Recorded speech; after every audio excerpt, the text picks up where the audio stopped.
Alright guys, Will Beach here. Glad to have you. So what I'm going to show you today is how to find these flash crashes, these breakouts to the downside. So just the same way that we use our indicators on the upside, it can happen on the downside. So if you're long, then this gives you the ability to find these and exit without taking massive losses. If you've already seen, I have put out a 1 hour momentum master course where I actually start completely from scratch and I build this setup that you see and explain everything that you need to know about it. So go ahead and check that down in the link below. Um, if you're interested in getting a more in-depth start to finish view of what I do, how I trade it, and how I have my chart set up.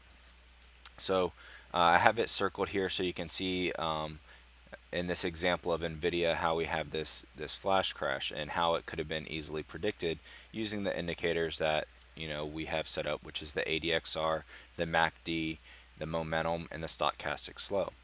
So as you can see, and this is a 4 hour chart, we're in a consolidation channel and we were above the 50, so this would have been a great place to look for a possible breakout. But as we continue, we get one steep little dip, which is somewhat of an indicator, but that's not, completely it. And then we kind of recover because we're in these Bollinger Bands here.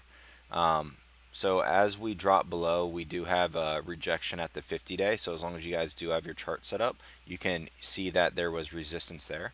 However, using our indicators, we can see this set happen where on our stochastic slow, we have our down arrow, and that's about 3 green ticks before the drop.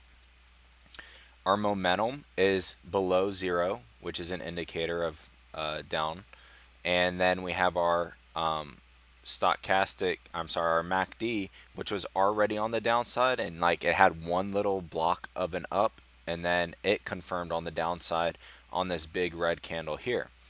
So with that being said, the final straw that says a big move is going to the downside is the ADX. Just like we see it with the upside, the ADX starts increasing throughout this section here.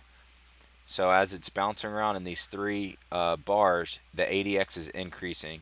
So that should tell you that a big drop is coming.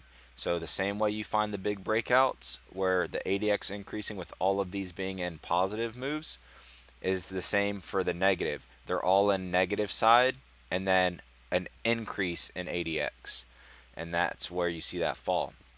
How could we confirm this? So like if we weren't sure and we're on this, first 4 hour ticker and it's kind of bouncing around, but it's like a little bit sketchy, like it had some big drops and some big recoveries, because obviously a 4 hour time period is quite a long time for it to move. We can confirm by going up one scale. Okay, so I'm going to go ahead and show you this same spot on the daily chart.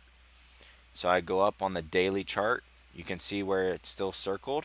And look where everything's at on the daily chart. The MACD is heading down. Momentum heading down. Stochastic heading down.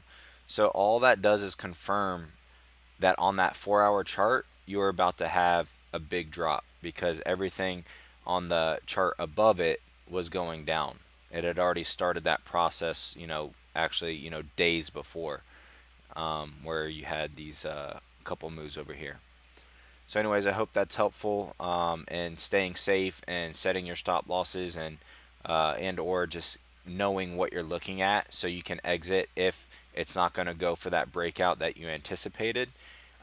Remember, consolidation is fine. You're going to have ups and downs, and it's good to be in early.